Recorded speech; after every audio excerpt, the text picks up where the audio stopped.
Niena, bienvenue sur Niena. Bonjour à tous, j'espère que vous vous portez bien. Dans la vidéo d'aujourd'hui, j'aimerais aborder le sujet qui a pour titre « Pourquoi mon mari ou ma femme ne m'accompagne pas dans ma démarche de spiritualité ».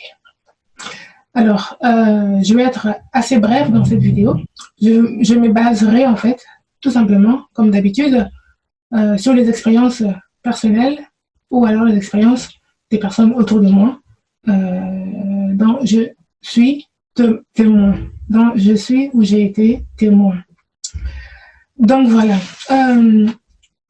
Pour commencer, moi je me dis que nos partenaires déjà ne sont pas obligés de suivre la démarche que nous avons choisi de suivre parce que nous, en fait, on a eu une ouverture de conscience et eux ne l'ont pas eu. Et donc, on ne peut pas forcer ça chez eux.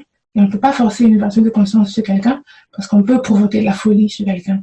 Donc ça, il faut respecter quand quelqu'un n'a pas une ouverture de conscience. Il faut la laisser telle qu'elle est et respecter son choix. Maintenant, il y a des gens qui essayent quand même d'essayer de tirer leur partenaire sous prétexte de les aider à élever leur conscience et finissent toujours par des disputes ou alors par des discussions interminables qui ne mènent en général pour la plupart du temps nulle part.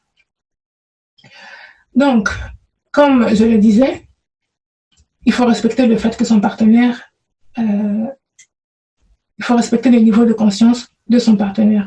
C'est vous qui, entre guillemets, soi-disant, avez une ouverture de conscience, qui devez avoir cette sagesse-là, de prendre du recul et de ne pas rentrer dans des discussions inutiles avec des personnes qui ne peuvent pas discuter sur des sujets dont ils n'ont aucune idée. C'est comme si vous essayez de discuter avec un aveugle sur la couleur de votre pantalon. Donc voilà, comme je disais, il faut respecter le niveau de conscience de son partenaire. De deux, ce que je voulais dire en fait, c'est que déjà, quand on est en couple et qu'on demande à son partenaire de nous accompagner dans notre démarche de spiritualité, le partenaire déjà, il essaie de voir, comment dire ça, notre façon de vivre. Si déjà vous êtes quelqu'un, supposons que vous êtes un homme qui n'arrivait pas à payer son loyer, qui n'arrivait pas à payer son loyer, votre loyer, pardon, ou qui n'arrivait pas à vous occuper de vos enfants, vous êtes toujours absent, ou que vous n'arrivez pas, ou que vous frappez votre femme tous les jours, ou que vous faites des choses quand même assez spéciales, des choses en tout cas que votre partenaire aurait bien aimé que vous ne puissiez pas faire, et que c'est vous ce partenaire, et donc que ce soit vous qui demandez à votre partenaire de vous accompagner dans votre démarche de spiritualité. Alors dans ce cas-là, moi je me dirais, il ne faut pas être étonné que le partenaire vous dise non, parce qu'elle se dit peut-être que si déjà lui, avec la spiritualité qu'il pratique, est aussi violent, aussi menteur, aussi escroc, aussi voleur, ou aussi incapable de s'occuper de sa famille, de s'occuper de sa femme, de s'occuper de ci, de s'occuper de ça. Si lui me demande à moi de le suivre, c'est que je risque de devenir comme lui. Alors là, j'ai pas envie d'être comme lui, quoi. C'est normal que la personne en face de vous dise non. Ça, vous devez déjà vous en douter. Vous ne pouvez pas être là à ne pouvoir rien faire dans la matière et demander à quelqu'un de vous accompagner dans une démarche spirituelle. Attends, elle va vous dire, finis d'abord ce qu'il y a ici sur la terre. Quand tu vas finir ça, on peut t'accompagner dans la spiritualité. Mais si déjà dans la matière, tu n'arrives pas à t'accomplir, comment est-ce que tu veux que les gens puissent te faire confiance, que tu puisses les accompagner dans la spiritualité? Non, ils veulent d'abord voir ce que vous arrivez à faire dans la matière. Donc, il est important d'être bien stable dans la matière, bien équilibré dans la matière, bien accompli dans la matière, et que peut-être que votre partenaire viendra avec vous. Il y a encore l'autre cas où les personnes sont bien dans la matière, bien stables et tout, mais dont les partenaires ont encore des doutes sur le fait de vouloir les accompagner dans leur démarche spirituelle. parce que ces personnes, par exemple, elles sont tout le temps colériques ou tout le temps voilà, menteurs, escrocs, voleurs ou toutes les autres choses bizarres. Ou alors, rien de tout ça, mais le partenaire sent quand même une énergie bizarre en vous. Quand vous parlez, vous savez, les gens, en fait, même sans mettre les mots, ils savent sentir ce qu'il y a derrière vous. En tout cas, beaucoup de gens savent sentir ça. On n'a pas besoin de mettre des mots pour sentir qu'il y a quelque chose de louche. Souvent, il y a des gens comme ça. Tu vas demander à ton partenaire de t'accompagner, ton partenaire, sans pouvoir mettre des mots sur ce qu'elle ressent ou ce qu'il ressent, il sentira en fait qu'il ne faut pas qu'il vous suive dans cette démarche-là. Il sentira ça. Il va faire tout ce qui est dans sa possibilité, tout ce qui est à sa disposition pour soit vous arrêter ou alors soit ne pas vous suivre dans sa direction.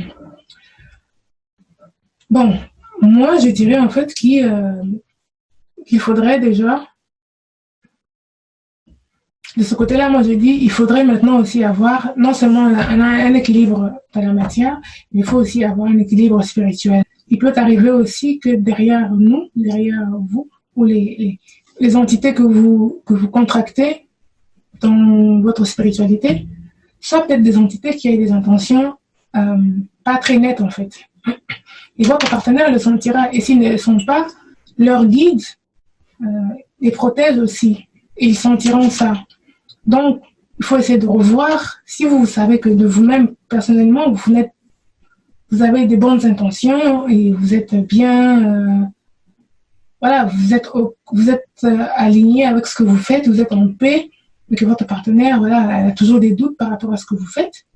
Moi, je me dis qu'il faut essayer de revoir les pratiques que vous faites, en fait, hein, je veux dire. Il faut essayer de voir quelles sont les entités que vous contactez quand vous allez faire vos méditations. Avec quoi vous êtes en contact, avec qui vous êtes en contact. Il se peut que les choses ou les gens avec qui vous êtes les choses ou les entités avec qui vous êtes en contact pendant vos pratiques et tout ça, soient des entités qui aient des intentions qui ne soient pas très nettes. Et que vous, en tant que personne, ne savez peut-être pas.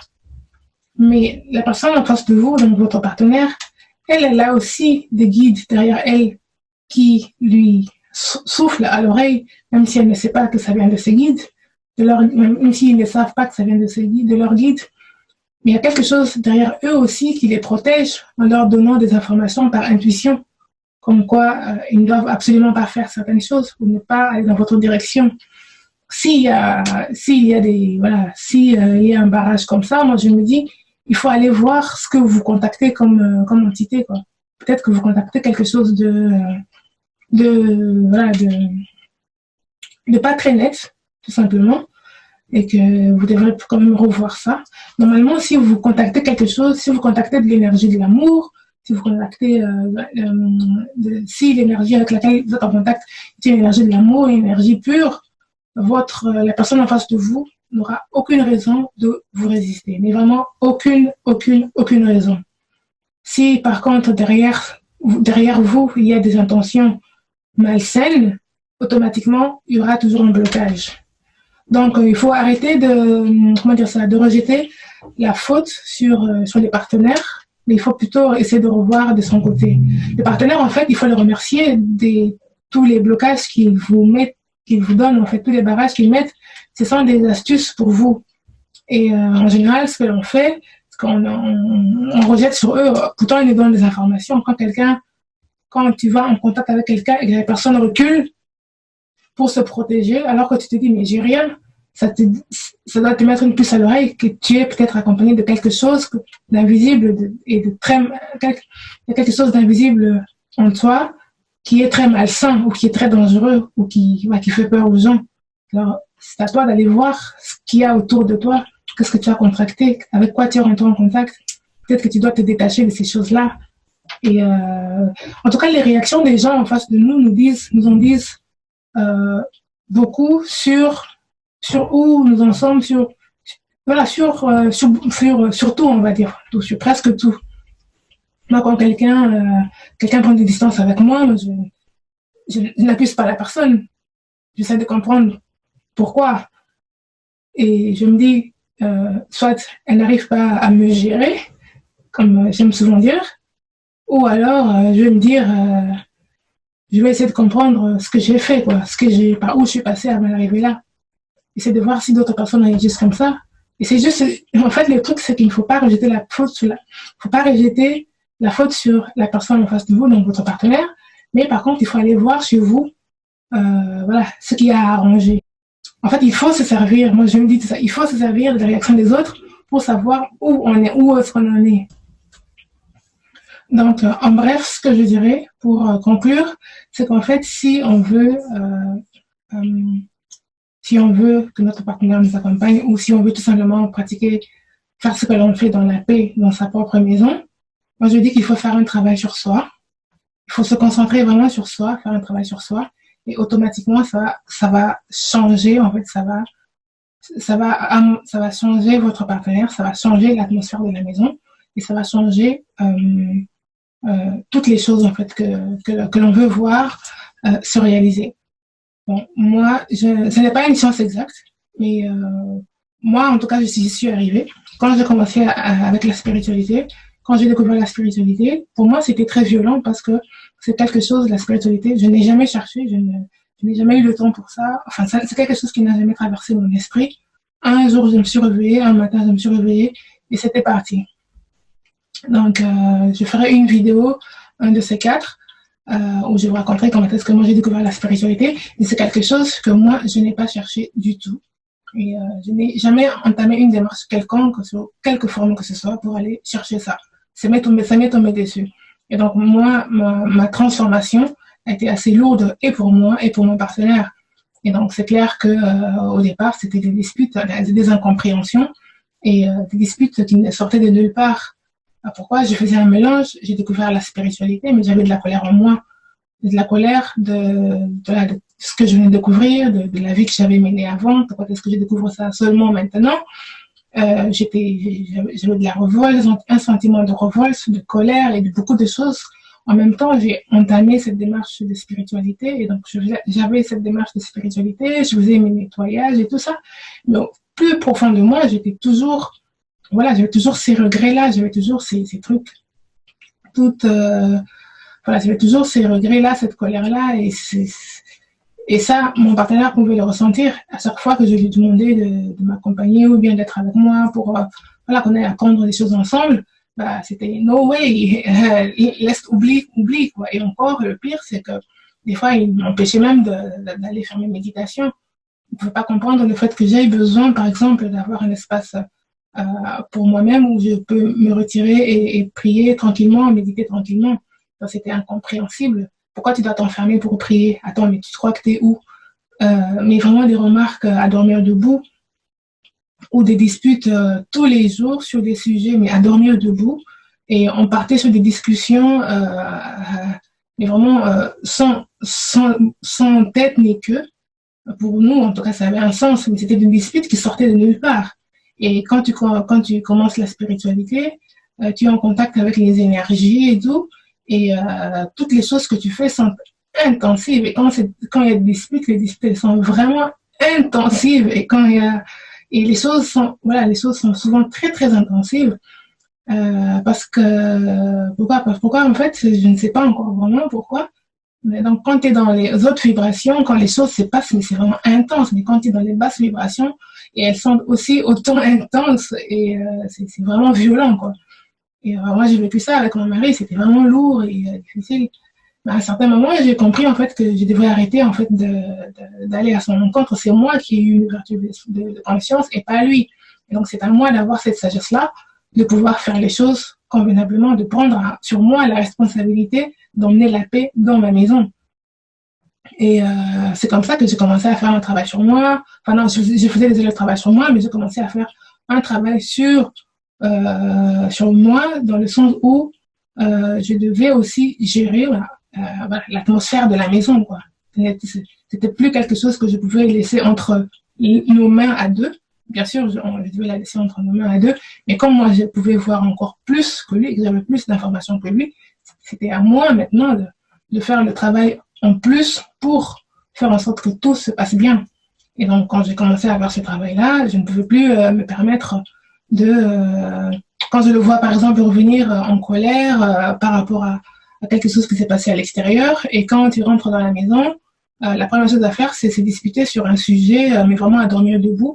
Et en général, je prenais le sujet et je le ramassais aussi, quoi. Et donc, on se ramassait tranquillement dans la maison, et avant que ça puisse s'apaiser. Et donc, là-bas, je devais maintenant faire ce travail-là, de ne plus rentrer dans ce genre de jeu. Et savoir que quand il vient dans cette colère-là, c'est pas lui, il y a quelque chose derrière lui, il y a un esprit derrière lui qui veut, voilà, qui veut quelque chose. Et donc, c'est à moi de comprendre, en fait, c'est moi qui comprends cette histoire des esprits, des entités que l'on peut ramener dans la maison sans le savoir. Lui, il ne peut pas savoir ça, je peux essayer de l'expliquer, mais il ne peut pas comprendre ça. Et moi qui ai cette ouverture d'esprit, cette ouverture de conscience, je peux être consciente de ça et voir que la personne qui est en train qui rentre en râlant n'est pas mon mari, c'est peut-être lui, mais derrière lui, il y a quelque chose d'autre.